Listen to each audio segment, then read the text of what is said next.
Ariel Helwani in Milwaukee gearing up for UFC 164 alongside the hometown boy, Anthony Showtime Pettis, who of course faces Benson Henderson for the UFC lightweight title this Saturday night live on pay-per-view. So Anthony, I say you're the hometown boy. A lot of pressure on you here. There's a lot of attention on you. Do you feel it? Does it feel like a different fight because you're home in Milwaukee? Actually, no, man. I mean, with the UFC that just happened Wednesday, a lot of the stuff got crossed off the calendars. We didn't have to do as much as press to hype this fight up because they did it for us. So I was at home chilling the whole time. I'm not in a hotel room cooped up, and I'm just cutting weight, hanging out with my crew. It feels like it feels good to fight back at home. So it's interesting because we often talk to guys who fight at home and they say they want to be at the hotel to get the fight week feel. You're not doing that? I thought about it at first. I stayed the first couple hours at the hotel, and then I just got lonely. I'm like, you know what, man? I feel way more comfortable at home. I have a nice house. I mean, my brother's there. My teammates are there. Everything I need is right there at my house. I cut weight at my house, so it feels good just to be at home. How far do you live from this arena? 15 minutes, a freeway ride, so it's very easy to get to. And when you're going around town, you're getting ready, days, weeks leading up, are people coming up to you? Does Milwaukee understand what this means for not just you, but the local scene here? I would say it's a 50-50. Some people understand it. Some people still don't understand how big the UFC is yet, and that one of their hometowns fighting for a title. So it's some guys understand it, more the core fans, but the city itself is still learning about UFC, I think, and this is going to bring it up there. I think it's my job to make it happen here. This is obviously a very anticipated fight, but there are some, including myself, who are concerned that you may have rushed to come back after the injury. Are you 100% healthy right now? 100% healthy, man. I've been training since February for this fight. Longest camp I had in my life. I mean, from dieting to going down to 45 to bulking back up to 55. It's been a lot of different changes in this fight. I'm just super motivated and amped. I mean, the knee's not even an issue anymore. I don't even think about the knee anymore. So it's going to be a good fight. So you've been training and you've been trying to get ready for a fight since February, really since your last fight against Donald in January.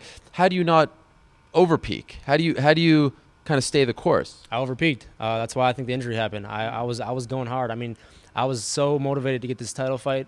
It didn't matter where. I mean, I took it at 45, and I was training my ass off, man. And it just happens. I mean, when you push your body, there's a limit. And I think I hit that limit, and that's why the knee gave out the way it did. I mean, I've had healthy knees ever since, and it was weird how it happened. It wasn't even like a big transition or anything. It was like a little small movement pop, and I think I was a little too light for where I was trying to train at. I was so concerned about making 45, and the press conference was there in Brazil. I was amped up, training everywhere, and I just had to settle down and remember what got me here, and that's what I'm doing now. You say you're 100% now. How many weeks were you 100% for leading up to this fight? Like how much good training did you get for Benson? I was actually begging Dana to give me the Aldo fight back when I went to Vegas, and that's where the TJ Grant rumor popped up. Like I was trying to get. I mean, I shot that at the end. Like, all right, well, give me TJ Grant shot, but I could have made Aldo. I told Dana I could make it.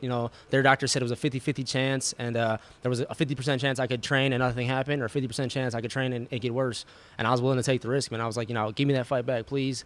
They said no, and it worked out perfect, man. I mean, like 2 weeks later, I get the call to fight Ben Henderson. And I stayed in the gym. I knew I was going to have a huge fight, whether it be Josh Thompson, Ben Henderson, or Jose Aldo. So I was training the whole time. Speaking of Aldo, his coach said recently that he thinks you faked the injury. Does that bother you? And if you win on Saturday, do you want to fight him to settle this? Yeah, it pisses me off because I'm not the guy that fakes injuries. I've taken fights when I didn't need to take fights. Cowboys calling me out. I showed that I'm not afraid to fight anybody. And I chose to fight at 45. I can make the sacrifice to make 45. I'm like 159 right now. Before weigh-ins, I was 5 pounds away from 155 pounds. So him saying I faked the injury, that gets me amped up to call out Jose Aldo.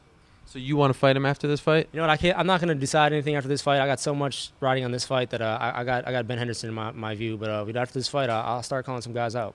So you have people in mind? Definitely. At 155 and 45? 155 and 45. I mean, I'm not. I can make both weight classes. I'm going to be the champ at 55, and we'll see what the UFC allows. Your coach, Duke Rufus, said on Monday to me that he thinks Benson's striking has gotten worse since your first fight. Do you agree?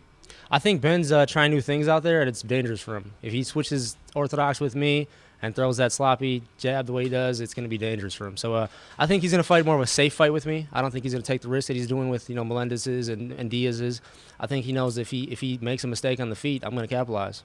Do you feel like you have to top the Showtime kick? You told me recently you have some cooler moves in your arsenal, a 450 kick, something crazy like that. Are you going to try to do that on Saturday? Honestly, I don't pre-plan anything. If I see the opportunity, the opening, and if I feel it out there, I mean, you'll see when I start loosening my shoulders up and I start getting that swagger in there, who knows what's gonna happen, man. And that's what happened in the last round. You know, you notice I just started loosening up, and I just felt it. But that said, do you have an ending in mind? Do you foresee something going down on Saturday? This fight's not going to a decision. I'm gonna bring it from him. This is round 6. I mean, this isn't round 1. I'm gonna go out there. I felt him out already. We had our filling out process. I'm going out there and I'm going to finish this guy. Thank you, Anthony. Good luck. Thank you.